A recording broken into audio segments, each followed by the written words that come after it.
Hi, I'm Dallas Brown, host of Chopra-centered lifestyle Conversations That Matter.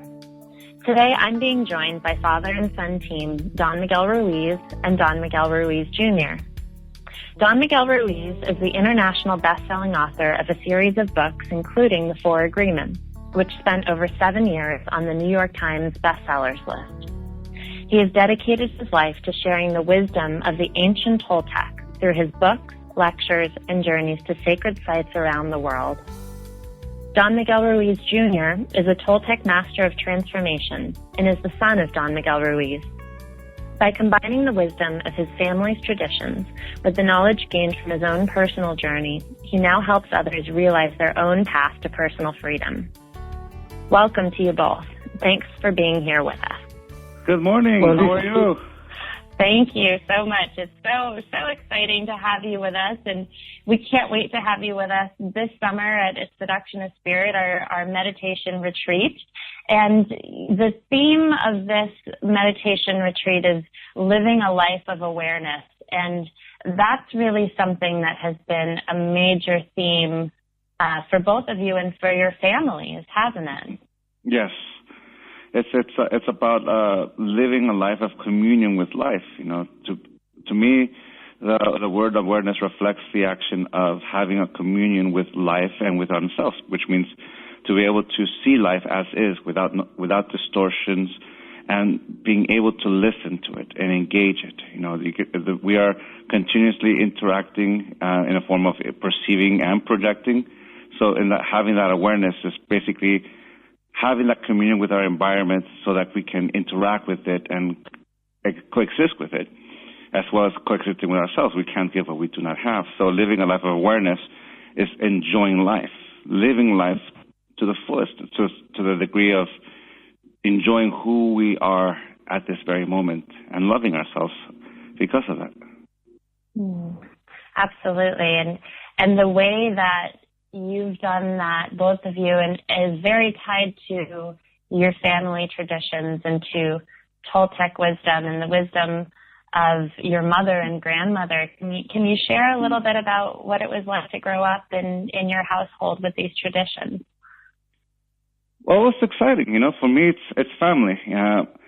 For as long as I can remember, my grandmother, she was a spiritual curandera, a faith healer, and she was the spiritual leader of our family and figure. And since I was a young boy, you know, her faith was just something that we could all see. You know, she was the center, and her communion with life, her communion with God was it's everything. You know, she woke up at 3:00 in the morning to do her prayers, to pray for family, pray for the people in life, and then for herself, and have that small quiet that she enjoyed. And throughout the rest of her life, she did that. So growing up with that, I got to see love in action. So for me, it's a beautiful tradition, but it's really about engaging my family. And for me, that's been a beautiful experience.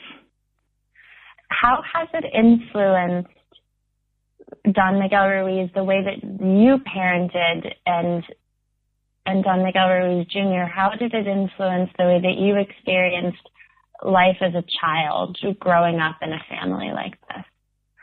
Well, for me, it's been so wonderful, not just to perceive life and to adapt to life, but to really to be the miracle of life, to really see that everything that we do will have effect in everything that surrounds us. And further on.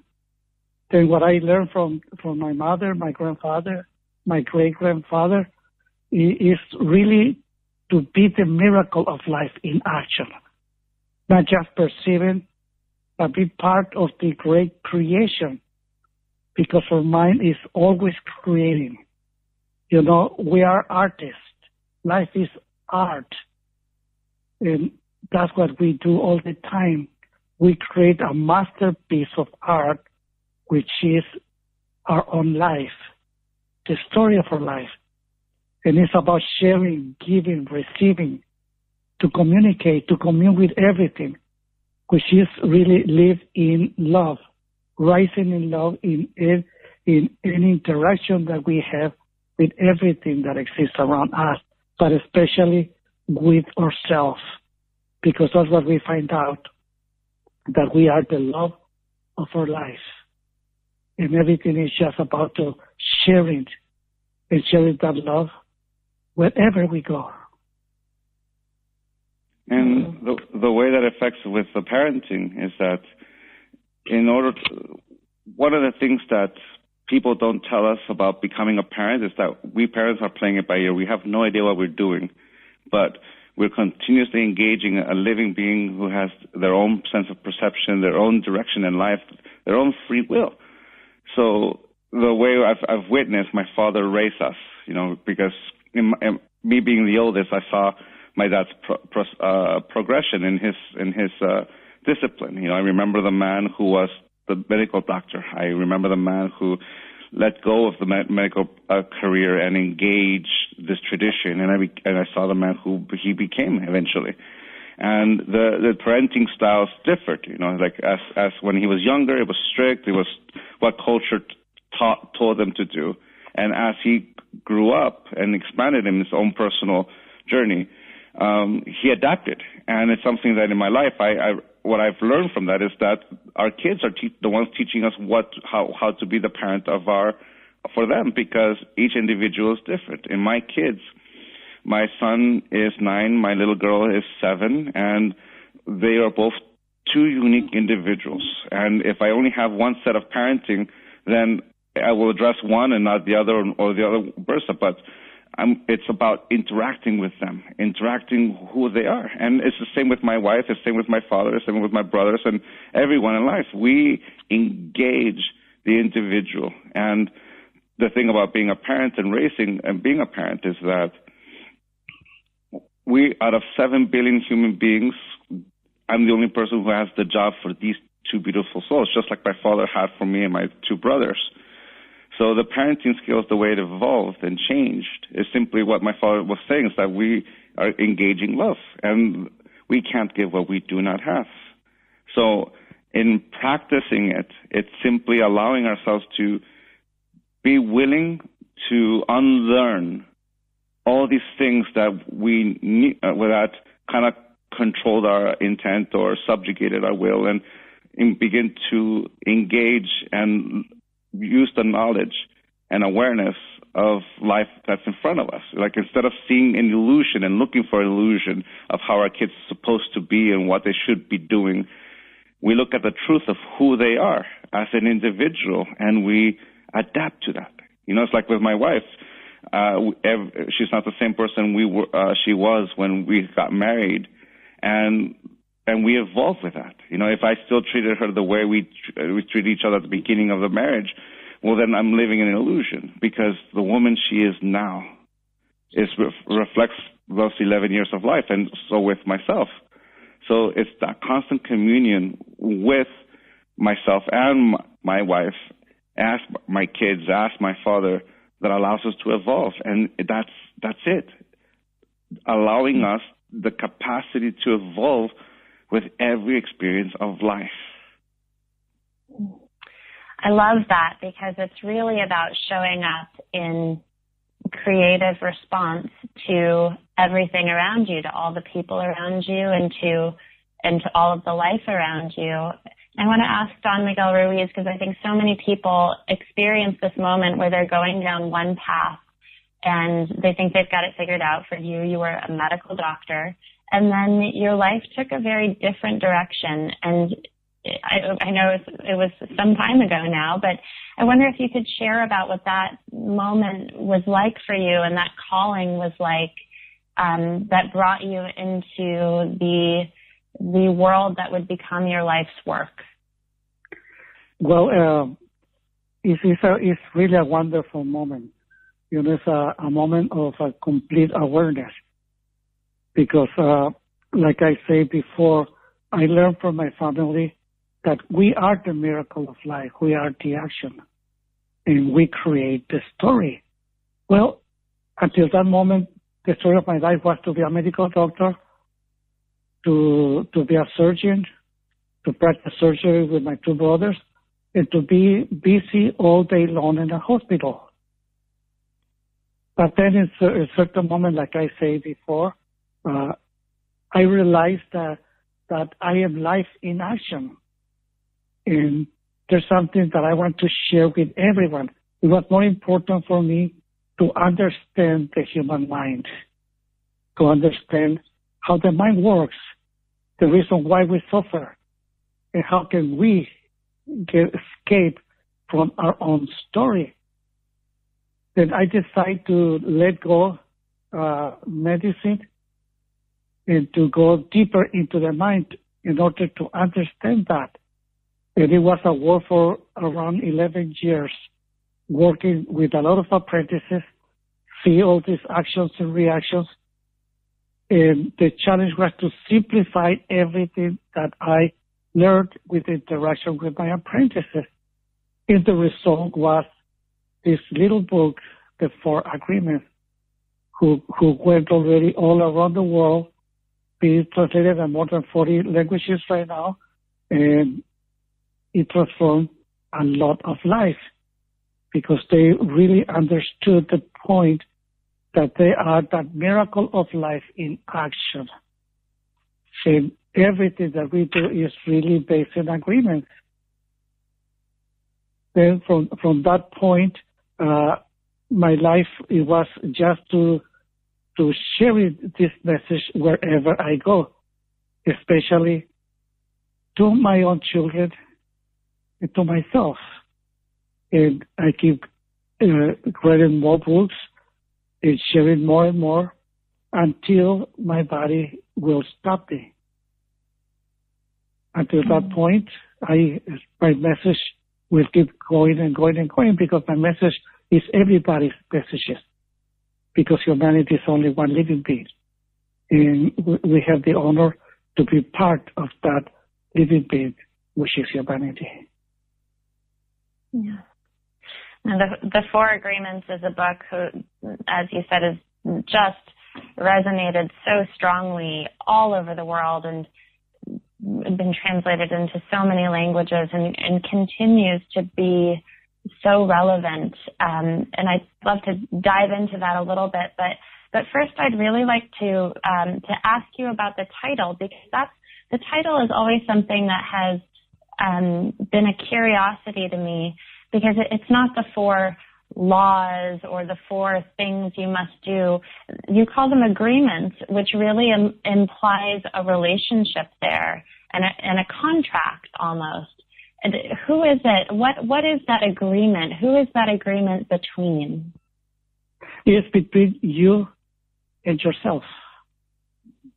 It's completely individual. I will be impeccable with my words. You don't have to.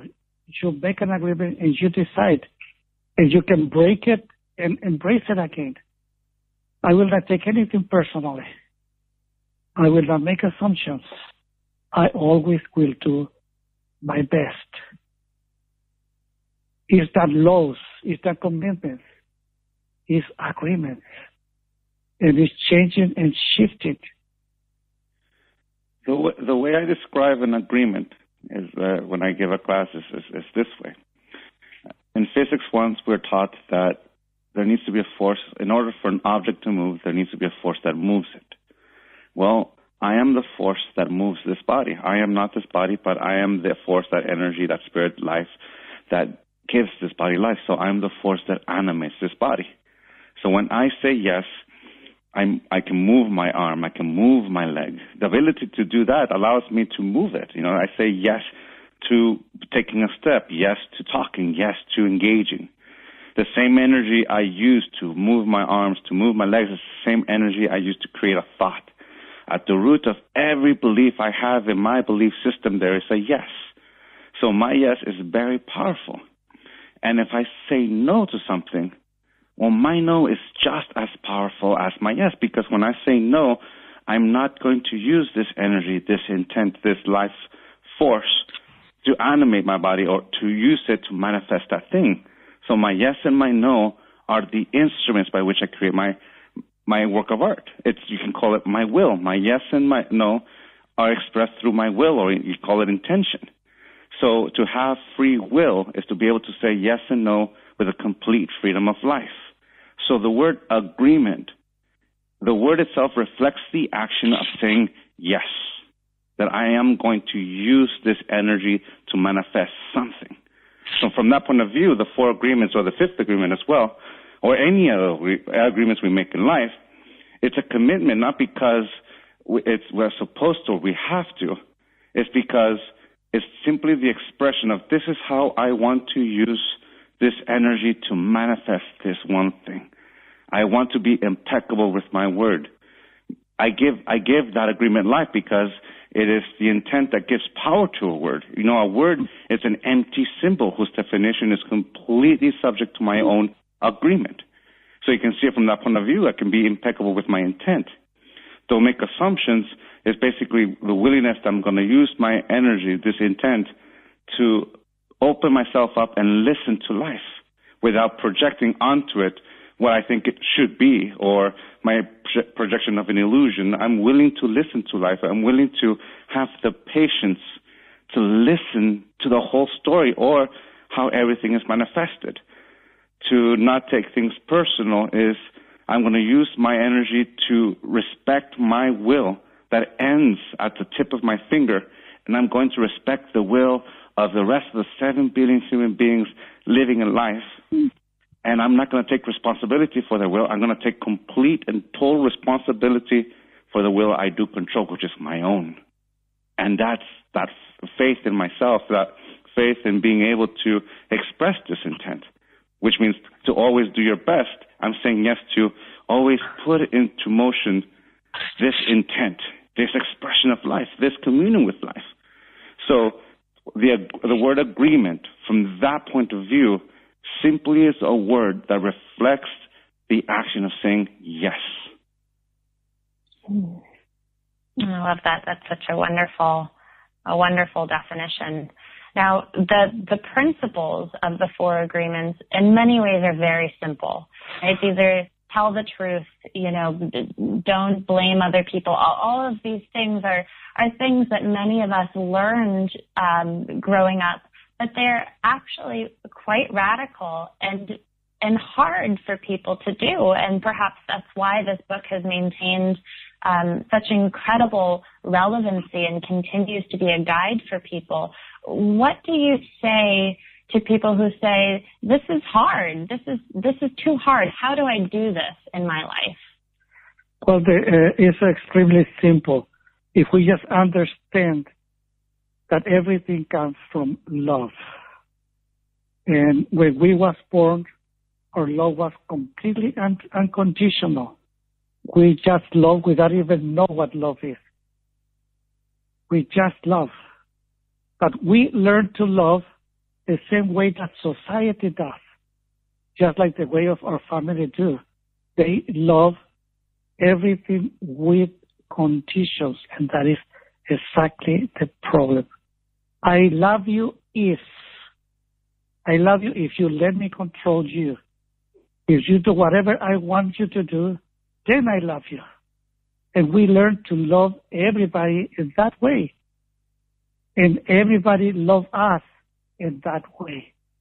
Even we love ourselves with conditions. And conditional love is exactly the opposite of love. And that's what we learned. Which means conditional love is that distortion and the opposite of real love. And we learn that. We learn the opposite of the truth, which is love. Which means we learn so many lies. And we practice all those lies. We practice all that conditional love during all of our life. And that's why when the truth arrives and say, be impeccable with the word, don't take anything personally, don't make assumptions, always do your best. And then we find out that we are breaking all that conditional love. And that's why it's so hard, because we master to love with conditions. And this is the reason for all this conflict that exists. The conflict with ourselves, with any relationship that we have. This is the reason why violence exists, injustice exists, even war exists. And this is because we love with conditions. You can say that conditional love is the result of our domestication, which is a system of reward and punishment by which we model the behavior of an individual. Like, for example, you use the image of to be impeccable with the word is to always say the truth. Well, here's the thing about that one, is that sometimes we say the truth with so much poison that we're really not being impeccable with the word because we're using the truth to implement that poison or that conditional love, that domestication. But to use the word impeccably is to simply use it in a way that I'm going to love myself unconditionally and I'm going to love people unconditionally as well, which means I'm not going to domesticate them. I'm not going to impose my will and subjugate the will of another. I'm going to engage them as my equal. So from that point of view, the theme of the four agreements is to use them as an instrument to let go of our domestication. And you can say, for example, with me, I'm Don Miguel Ruiz Jr. I don't take things personal. I always do my best. I'm impeccable with my word. Oh no, I forgot the fourth agreement. Oh no, how can I call myself Don Miguel Ruiz Jr.? What is that? Don't take him. And I start judging myself. And here's the thing. The telltale sign of when I start domesticating myself with the four agreements is the moment when I notice I'm punishing myself for not living up to that expectation, which means I'm domesticating myself. I'm with my conditional love, I'm corrupting the four agreements and turning them into the four conditions of my personal freedom. So and that happens because we're so attached to our domestication, we're so attached to our conditional love that's all we know. But the best way to let go of that conditional love is to, like we say, be impeccable with the word, meaning by that, realize that the power that our words have comes from us. We give it power. Like, for example, the truth. We can use the truth in a form that is impeccable, or I can use the truth with so much poison that I could distort it. Even though it's still the truth, it's still a distortion because I'm using it with the emotional poison that is to subjugate someone else's will. From that point of view, this ability to let go is to be able to forgive ourselves, to accept the truth. Just like an alcoholic or drug addict says, hello, my name is so-and-so, and I'm an alcoholic or I'm a drug addict. Well, in my case, hello, my name is Don Miguel Ruiz Jr., and I do take things personally. I do make assumptions. Sometimes I'm not impeccable with my words. Sometimes I don't do my best. Just ask my wife. She's my witness. It's the truth. And from that point of view, my father has this beautiful expression that goes, help me change the world. Not the world there, but the world in this mind. Well, I just have to add something to that expression, which is, I can't change the world pretending to be something I am not. And with that, basically, I'm saying, I'm willing to accept the truth of who I am. Yes, I take things personally, but I've read this little book. It's giving me the awareness that I also have this option of not taking awareness. It's giving me the instruments, and I have the freedom to say yes to either one. I can say yes because I want to take it personal, or yes, I don't want to take it personal. The moment I realize that I'm free to say yes to either one, and I say, yes, I don't want to take it personal, is when that agreement comes alive, because I used it as an instrument of my transformation. Just as I can use Deepak Chopra's work, just as I can use Wayne Dyer's work, just as I can use the Quran, the Bible, Krishna, Buddha, AA, psychology, psychiatry. Humanity has created so many beautiful traditions that allows us to let go of conditional love and embrace unconditional love. And that's where that gift of forgiveness comes in. The gift of forgiveness is willingness to see the truth, let go of that emotional wound that subjugated us, and take full responsibility for our own actions. And that's the beauty of letting go, of forgiving.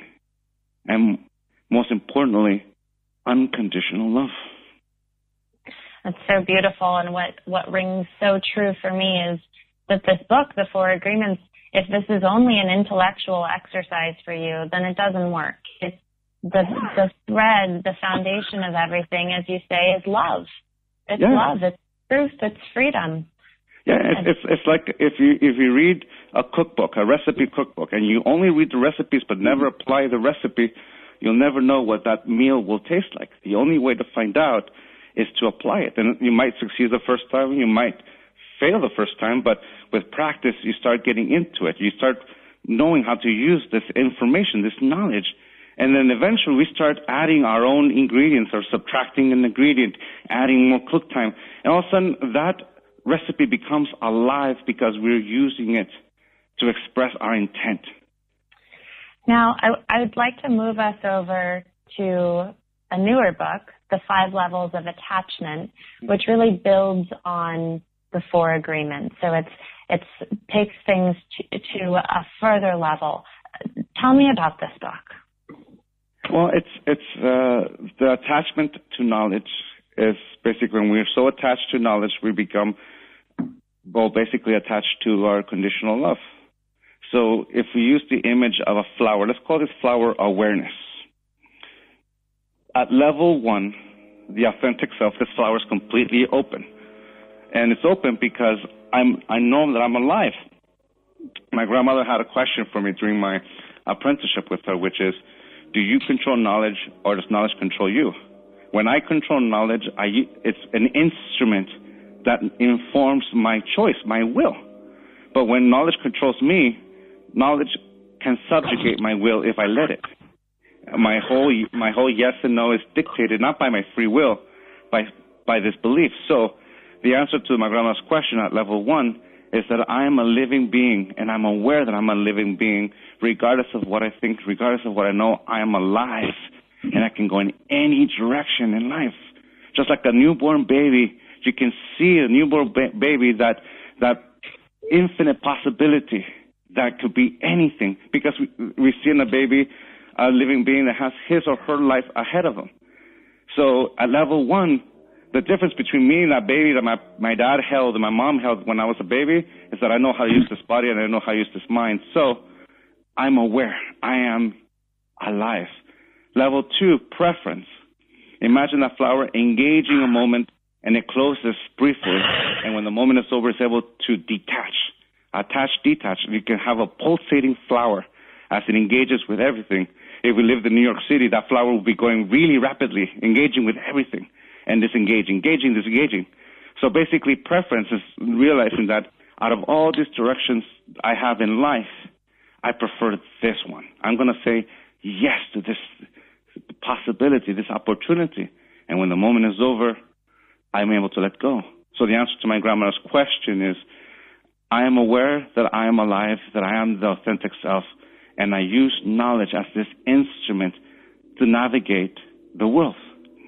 At level 3, imagine we engage a moment, that flower closes, but when the moment is over, the flower does not open again. It stays halfway closed as it engages this thing. And this level is called identity, where I use my definition of self and see myself as more of a symbol rather than the experience of me. I see myself through a definition, meaning by that, I now define who I am by my preference. I can call myself a Toltec, I can call myself a vegetarian, I can call myself all these things, even when I'm not doing those things, even when I'm not engaging in those things. And now I identify myself, it's coloring who I am. And I begin to see myself as this identity. So the answer to my grandmother's question is, knowledge and I are one. As we get more attached to this identity, the flower closes even more, because now I'm going to attach myself so much that I begin to domesticate myself. I have to be a good Toltec. I have to be a good vegetarian. I have to be a good father. I have to be, and domestication sets in. The flower closes even more, not willing to let go when the moment is over, because now I have to live up to the expectation. I have to be this perfect, through the eyes of the judge, version of me, worthy, and I have to be worthy of love, which means I simply see myself and love myself conditionally. I begin domestication. So the answer to my grandmother's question is, knowledge gives me the rules by which I live my life, but also how I love myself. Which leads us to level 5, fanaticism, which is the flower closing so much that I'm no longer willing to see life. You see, at level 4, my beliefs, my ideas become filters that distort my perception. The world has to fit my point of view, just as I have to fit myself. The world has to fit my conditional love. People, life. But at level 5, I'm not even willing to see life. I only want to see what I want to see. And the punishment for judgment, for domestication at level 4 is judgment, that's self-rejection. The reward is conditional love. Well, at level 5, that punishment is hate, anger, prejudice. The opposite of love is not hate or anger. Hate and anger are just the instruments by which we implement domestication, which is conditional love. So that's what my dad describes. The opposite of love is love, or the opposite of unconditional love is conditional love. And at level 5, we're so attached to our beliefs that we're willing to say that an idea is worth more than my own life, and I'm willing to kill, and I'm willing to die. At that point, that communion with myself is gone, because an idea, a belief, is more important than my own life, which leads us to the answer to my grandmother's question. Knowledge controls me completely. It subjugates my will. And, more importantly, it doesn't allow me to see myself at all. So the whole point from that point of view is to open up that flower, to let go of conditional love, to allow knowledge not to be distorted, but allow it to once again be this instrument that allows us to understand not only how the universe works or how the planet functions, but being able to understand each other. That willingness, but that communion that is awareness, comes from the willingness to listen to one another, to engage one another, which is something difficult to do if I'm talking or you're talking, and while you're saying something, I'm completely focusing on what I'm going to say next. I'm not listening, or I'm projecting onto you meaning that you don't intend. And that's, you can say, the point of my book, the ability to let go of this attachment to knowledge, to a belief, allows us to open our perception once again and engage life, especially myself. The willingness to say, I am worthy of my own love. I'm worthy of my own forgiveness, and that my life is worth something simply because I'm alive. And that is perfection. Don Miguel Sr., what's it like for you to be on this call and listen to your son and see him taking these teachings and these principles to their next evolution? Well, I'm so proud of him. Like I'm also proud of my other 2 children, because all of them, they're great. Wow. He's a complete individual, and he's completely responsible for his own creation, and is a great messenger that is giving that message of love wherever he goes. And I'm so happy just to see, the result of all the effort that he did in life, and that he keep doing it because it's him. And I'm just so happy to see him, very happy. Well, it's so evident in speaking to you both that you are true embodiments of the teachings that you share with the world, and your love and affection for one another is really beautiful to see. I like being his son. It's fun. It is fun. And I guess I would just ask both of you, you've achieved through, apprenticeship and study and really experiencing these teachings and through hard work, but you've achieved such an incredible level of true personal success and satisfaction. And I wouldn't, ever assume that you don't have bad days or make mistakes, but you've really attained something that I think most people are are seeking quite strongly in their lives. And for people right now that are all around the world listening to us, what's one thing that they can do today to begin to bring more love into their lives? Well, I will say that they should stop trying. Don't try anymore. Just do it. Don't think about it. Go for it and make it happen. I would say that, when I went to catechism for my first communion and they taught us the lessons of Christ, my favorite lesson was when Christ said, "Forgive them, Father, they do not know what they do." The reason why I think it's a much powerful lesson in my life is that here's Christ asking God to forgive, which means Christ had already forgiven. Imagine that, to forgive before Christ. In realizing what we've done in our life, our mistakes, all these things, the ability to forgive ourselves for using our own words to subjugate us for all those years, and I say no more. Just like the alcoholic has an aha moment, or the drug addict has I had a moment that all of a sudden you have the awareness of life and you've seen your creation and you're like, all right, I have the choice. I can continue with that illusion or I can stop. And the key moment is the ability to forgive ourselves, forgive our domesticators, forgive those, and we begin to take full responsibility for ourselves, which simply means this: I become the author of my own story. I become the Pablo Picasso of my own work. In fact, it's not even Pablo Picasso, it's Miguel Ruiz Jr., and I'm creating my own work of art. I am alive to be able to do this. And I choose love. I choose compassion. While there is life, anything is possible. And that's what I like to share with everyone. Remember, you are alive. And while you're alive, everything is possible. Today, you are the youngest, and you have your whole life ahead of you. Enjoy.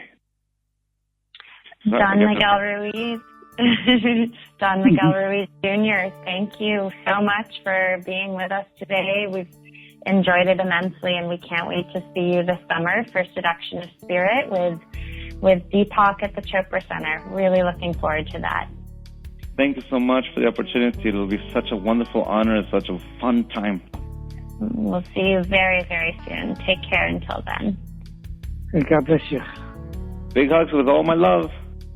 If you'd like to learn more Toltec wisdom from these masters, who will be joining Deepak, along with Gabrielle Bernstein and Ismail Kala for the Chopra Center Signature Meditation and Yoga Retreat this July, visit us online at chopra.com/seduction or call 760-494-1639. I know that beginning today, I'm going to practice being impeccable with my words. Which of the 4 agreements are you going to try?